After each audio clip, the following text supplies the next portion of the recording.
Mister Bhaskar தற்கொலை முயற்சி பண்ணியிருக்கார். வாட்? பாஸ்கர் ஏன் தற்கொலை முயற்சி பண்ணார் தெரியுமா? நீங்க அவர்கிட்ட பணம் கேட்டு டார்ச்சர் பண்ணீங்களா? அதான். ரபேஷ், என்ன சுத்த பைத்தியக்காரத்தோட இது? என் பணம் அவன்கிட்ட இருக்கு, அதை அவ திருப்பி தரலைங்கிற டென்ஷன்ல நான் இருக்கேன். ஓஹோ, அந்த பணத்தை கேட்டு தான் நீங்க அவரை மிரட்டினீங்களா? What are you trying to say, Inspector? இல்ல சார், உங்க மேல கம்ப்ளைண்ட் வந்திருக்கு. நீங்க ஒரு கந்து வெட்டிக்கார ரேஞ்சுக்கு இறங்கி வந்து டார்ச்சர் பண்ணதா அந்த பாஸ்கரோட அம்மா சொல்றாங்களே. Mind your words, Inspector. N business என்னன்னு தெரியுமா உங்களுக்கு? என் ஸ்டேட்டஸ் என்ன தெரியுமா? என் ரேஞ்ச் தெரியாம பேசிட்டு இருக்கீங்க. damn it. இன்ஸ்பெக்டர், இன்னைக்கு எங்க பாஸ் இந்த சிட்டில ஒரு லீடிங் கன்ஸ்ட்ரக்டர். நீங்க பாட்டுக்கு ஏதோ ஒரு லாட்ஜ்ல வந்து என்கொயரி பண்ற மாதிரி பேசிக்கிட்டு இருக்கீங்க. அது இல்ல சார், அந்த பாஸ்கரை தற்கொலைக்கு தூண்டினதே நீங்க தானே அந்த லேடி சொல்றாங்க சார். ஆமா சார், அவங்க சொன்னாங்க நேரா புறப்பட்டு வந்துட்டீங்களா? நாளைக்கு இன்னொரு லேடி சொல்லுவா அமெரிக்கால பாம்பு வச்சதே எங்க பாஸ் தானே, உடனே அதுக்காக வந்து என்கொயரி பண்ணுவீங்களா? எக்ஸ்கியூஸ் மீ சார், அந்த பாஸ்கர் எனக்கு 50 லட்சம் தர வேண்டியது இருக்கு. அவளுக்கு சொந்தம் இல்லாத ஒரு சொத்தை என்கிட்ட விற்க முயற்சி பண்ணா. அதுக்காக 50 லட்சம் அட்வான்ஸ் என்கிட்ட வாங்கியிருக்கான். தெரியுமா உங்களுக்கு? சார், சொந்தம் இல்லாத ஒரு சொத்தை விற்க முயற்சி பண்றது ஃபோர்ஜரி, சீட்டிங். அந்த ஆள் மேல லீகல் ஆக்ஷன் எடுக்க தான் நாங்க கிளம்பிட்டு இருந்தோம். கிரிமினல் வேலை பார்த்தது அந்த பாஸ்கர். நீங்க அக்யூஸ் பண்றது எங்க பாஸ்.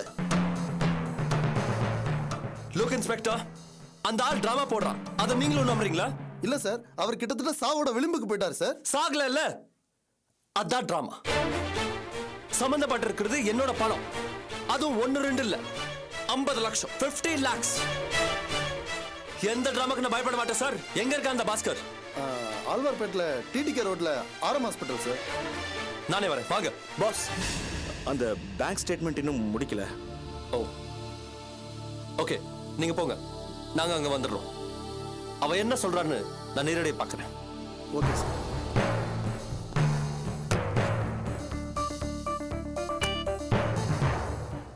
பாஸ், அந்த பாஸ்கர் ரொம்ப பெரிய கிரிமினலா இருப்பான் போல இருக்கு.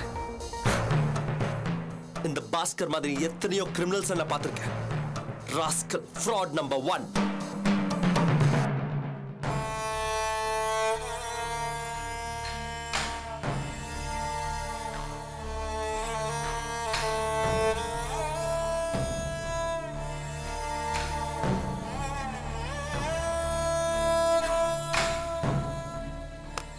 பேஷண்ட் கண் முழிச்சாச்சு, வந்து பாருங்க.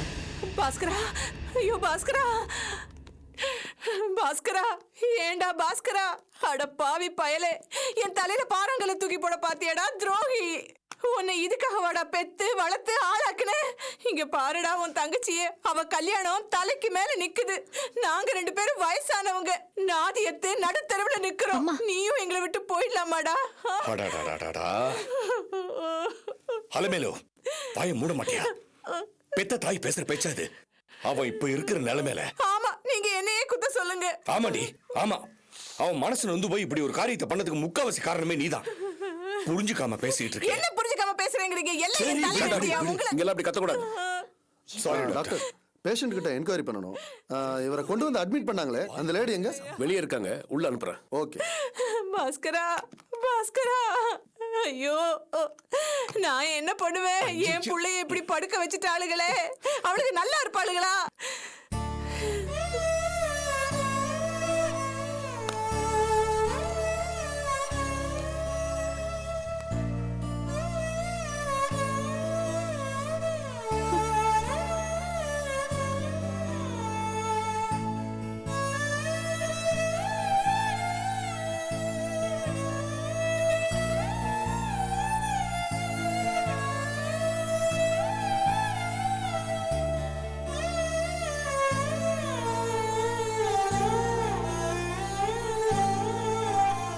மிஸ்டர் பாஸ்கர், இவங்க தான் உங்களை காப்பாத்தி அட்மிட் பண்ணாங்க, தெரியுமா?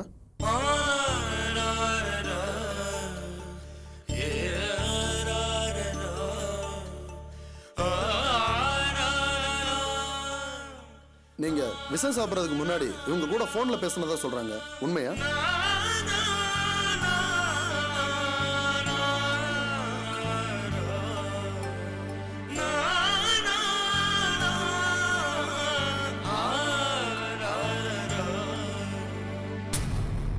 இவங்க கூட பேசுனதுனால நீங்க விஷம் சாப்பிட்டீங்களா? ஐ மீன் இவங்க தான் உங்களை தற்கொலைக்கு தூண்டாங்களான்னு கேட்டேன். இன்ஸ்பெக்டர், சார் ப்ளீஸ், நான் என் கடமையை செய்கிறேன், கொஞ்சம் பேசாம இருங்க. சொல்லுங்க மிஸ்டர் பாஸ்கர், இவங்க தான் உங்களை தற்கொலைக்கு தூண்டாங்களா?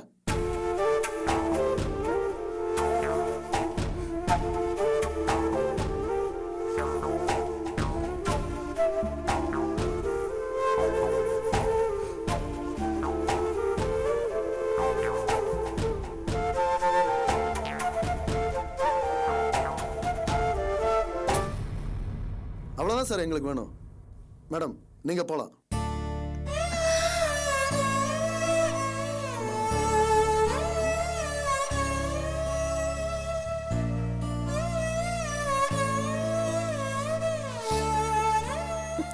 அபி,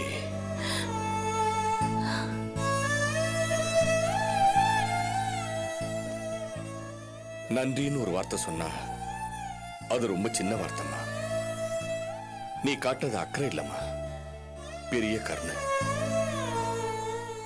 என் மகனை மறுபடியும் பிழைக்க வச்சிட்டம்மா. அப்பா, பெரிய வார்த்தை எல்லாம் பேசாதீங்க. இல்லம்மா, ஒரு உயிர் போறது யாராலையும் பார்த்துட்டு சும்மா இருக்க முடியாது. இந்த நிலைமையில இருந்தா நீங்க என்ன செய்வீங்களோ அதே தான் நானும் செஞ்சிருக்கேன். நான் வரேன்ப்பா. தேங்க்யூமா.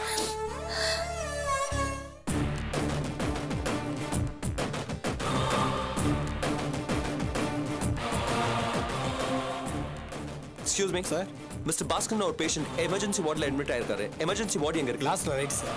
தேங்க்யூ.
Yes inspector. வாயா கோடீஸ்வரா, எங்க வந்த? என் புள்ள செத்து போயிட்டா, அவன் தலைமாட்டுல பூ வைக்கலான்னு வந்தியா, இல்ல அவன் இருக்கானா செத்து போயிட்டானான்னு பார்க்க வந்தியா? பண திமிர்ல ரொம்ப ஆடாதையா. காசு இன்னைக்கு வரும், நாளைக்கு போகும்.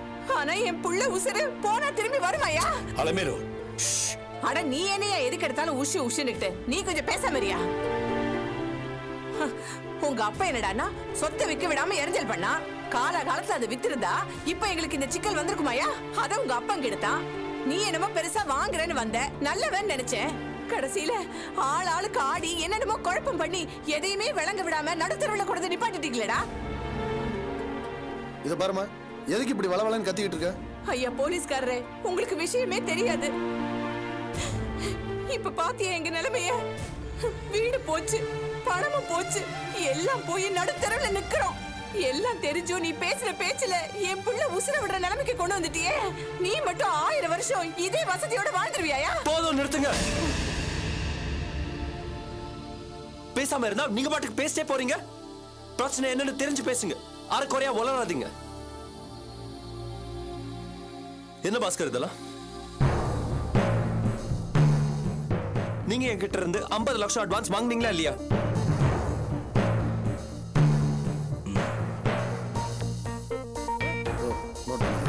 என்ன சொல்லி வாங்குனீங்க?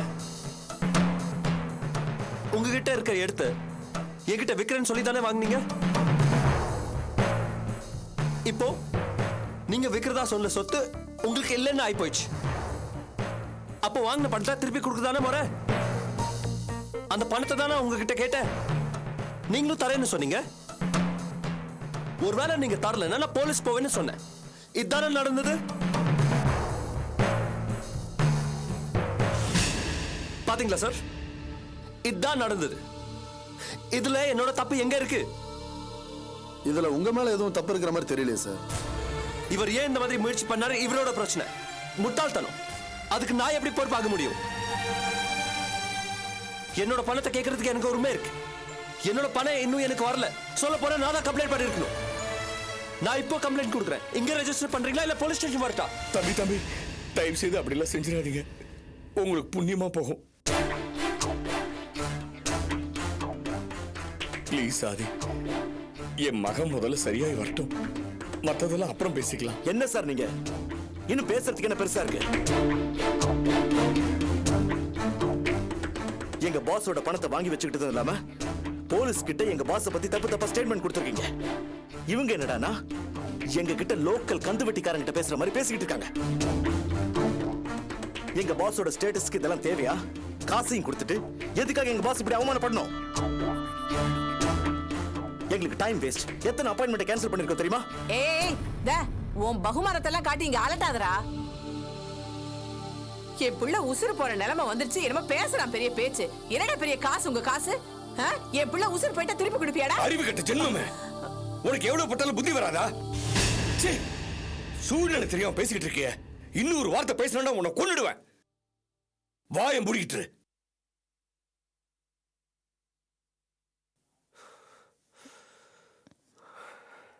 ஆதி, இவ சொன்னதெல்லாம் மனசுல வச்சுக்காதீங்க. எனக்கு இதெல்லாம் தேவையா சார்? சொல்லுங்க. ஆதி, வயசுல நீங்க என்னை விட சின்னவர். இருந்தாலும் பரவாயில்ல, உங்க காலில் வேணாலும் விழு. என்ன சார் இதெல்லாம்? இது பாருங்க, யாரும் யார் காலில் விழ வேணாம். No sentiments at all. விஷயம் ரொம்ப சின்னது. என்னோட பணம் எனக்கு வேணும். This is purely business. அது மட்டும் இல்ல, 50 லட்சம் சின்ன அமௌண்ட் கிடையாது. நான் உங்க பையன் மேல இருந்த நம்பிக்கையில கொடுத்தேன். அதை திருப்பி தரதானே மறேன். உங்களுக்கு நான் இதெல்லாம் சொல்லணுமா? You are right, Adi. You are absolutely right. நீங்க சொல்றத நான் நிச்சயமா ஏத்துக்கிறேன். ஆனா இப்போ என் பையன் இருக்கிற நிலைமையில okay okay okay, I understand. ஆனா ஒரு விஷயம், இப்போ உங்களால முடியலங்கிறதுனால நான் என் பணத்தை விட்டுட்டு போக முடியாது. It's big money. என்னோட பணம் எனக்கு வேணும். நீங்க டைம் என்ன எடுத்துக்கோங்க. 1 மாசம், 1 மந்த் டைம் கொடுக்குறேன். என் பணத்தை எப்படியாவது நீங்க திருப்பி கொடுக்கணும். ஓகே?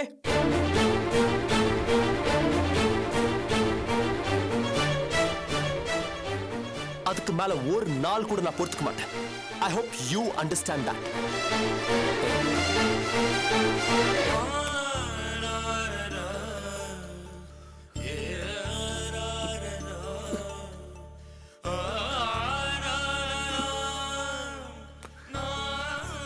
$50 lakhs.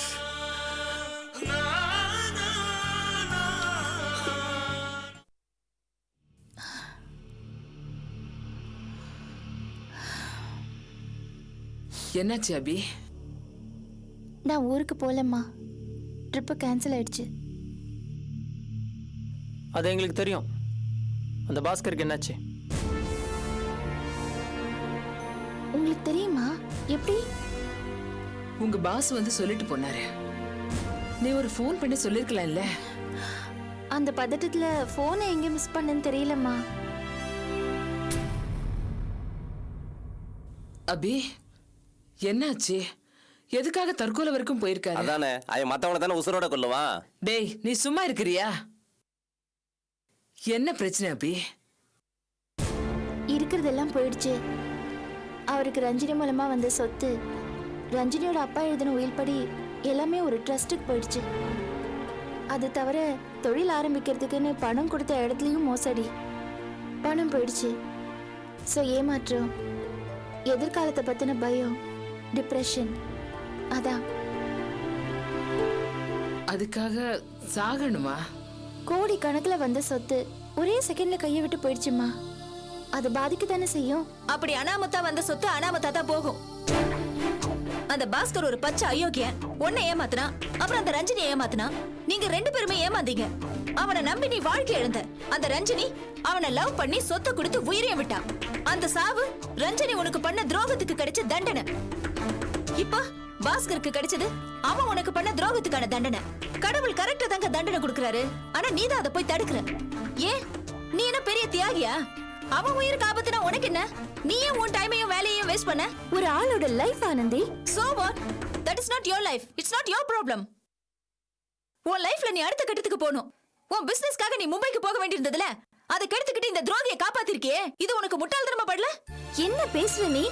ஏன் சத்தா உனக்கு என்ன? நீ உன் வேலையை பார்க்க வேண்டியதானே? அந்த பாஸ்கர் இங்க போன் பண்ணிருந்தான். என்ன விஷம் குடிச்ச பிறகு பாஸ்கர் இங்க போன் பண்ணாரா? அப்ப அது எனக்கு தெரியாம போயிடுச்சு. தெரிஞ்சிருந்தா அவனை உன்கிட்ட பேச விடாம பண்ணிருப்பேன். உன் வேலையும் கெடாம இருந்திருக்கும். ஆனந்தி, ஏன் இவ்வளவு மோசமா பேசுற? கொஞ்சம் கூட மனிதாபிமானமே உனக்கு இல்லையா? அவனை நான் மனுஷனா நினைச்சாதானே மத்ததுல. அவனுக்கு ஏது அந்த தகுதி? ரோட்ல ஒரு நாய் அடிபட்டு செத்து இருந்தா கூட என் மனசு பதறி இருக்கும். ஆனா அந்த ஆள் ரோட்ல செத்து கிடந்தா கூட நான் பார்த்துட்டு தாண்டி தான் போவேன். ஏன்னா அவன் அப்படிப்பட்டவன். ரொம்ப குரூவலா பேசாத ஆனந்தி. நீ இப்படி எல்லாம் பேசுவேன்னு எதிர்பார்க்கல. இத பாருக்கா, நான் உன்கிட்ட தெரியாம தான் கேக்குறேன். உனக்கு அவன் மேல அப்படி என்ன அக்கறை? உன்னை விட்டு அவன் விலகிட்டான்ல. அந்த ரஞ்சினி சொத்து வந்துச்சு, ஆடினா. ஆட்டம் க்ளோஸ் ஆனதும் போய் சேரலான்னு முடிவு எடுத்துட்டான். அவன் ஒரு சந்தர்ப்பவாதி கோழை. அவன் தற்கொலை முடிவுக்கு அவன் தான் காரணம். நமக்கு அதுல என்ன சம்பந்தம் இருக்கு? ஏங்கா, நான் உன்னை கேக்குறேன், திடீர்னு அப்படின்னா அவன் மேல உனக்கு சாஃப்ட் கார்னர்? அன்னைக்கு என்னடானா நீ அவன் வீட்டுக்கு போய் சமாதானப்படுத்துறேன்னு சொல்லிட்டு வந்த. இன்னைக்கு அவன் உயிரை காப்பாத்தி இருக்க. எனக்கு என்னமோ ஒருவேளை அந்த அலைமையில சொல்ற மாதிரி நீ அவன் கூட சேர்ந்து வாழணும்னு ஆசைப்படுறியா? Stop it. மடத்தனமா பேசாத ஆனந்தி. ஒரு மனுஷன் உயிருக்கு துடிச்சிட்டு இருக்கும்போது எனக்கு பதறதான் செய்யும். அவன் வேண்டியவனா பிடிக்காதவனா இதெல்லாம் பாக்குற புத்தி எனக்கு கிடையாது, புரியுதா? இந்த மாதிரி யாரு இருந்திருந்தாலும் நான் இப்படிதான் நடந்திருப்பேன். ஏன் ஆனந்தி, இதே நிலைமை நம்ம மனோகருக்கோ இல்ல ராஜேந்திரன் மாமாக்கோ வந்தா நீ சும்மா இருப்பியா? இது என்னக்கா பேசுற நீ? மனோவும் ராஜேந்திர மாமாவும் அந்த பொறுக்கிய ஒண்ணா? அவன் நம்ம குடும்பத்தை எவ்வளவு கேவலமா பேசினா, கோர்ட்ல வச்சு அசிங்கப்படுத்தல. அவனை எப்படி இவங்க கூட கம்பேர் பண்ண முடியும்? ஆனந்தி, நான் ஒரு மனுஷி. சக மனுஷன் கஷ்டப்படும் போது என்னால முடிஞ்சதை பண்ணணும். அதான் என்னோட குணம். ஒரு உயிர் போகும்போது வேடிக்கை பாக்குற மிருகத்தனம் எனக்கு கிடையாது. ஆமா, உதவு. உன்னோட பிசினஸ் ஃபியூச்சர் எல்லாத்தையும் கெடுத்துக்கிட்டு அவனுக்கு போய் உதவு. வாய் மூட ஆனந்தி. பிசினஸ் மட்டும்தான் வாழ்க்கைன்னு எப்பவும் நினைச்சது கிடையாது. மும்பை ட்ரிப் நாளைக்கு கூட அமையும். ஆனா உயிர், அது விலை மதிப்பில்லாதது. அது பாஸ்கரோட உயிரா இருந்தாலும் அது போக விட முடியாது. எனக்கு என்னமோ நீ திரும்ப போய் அந்த பாஸ்கர் கிட்ட சிக்கிக்குவியோன்னு பயமா இருக்குக்கா.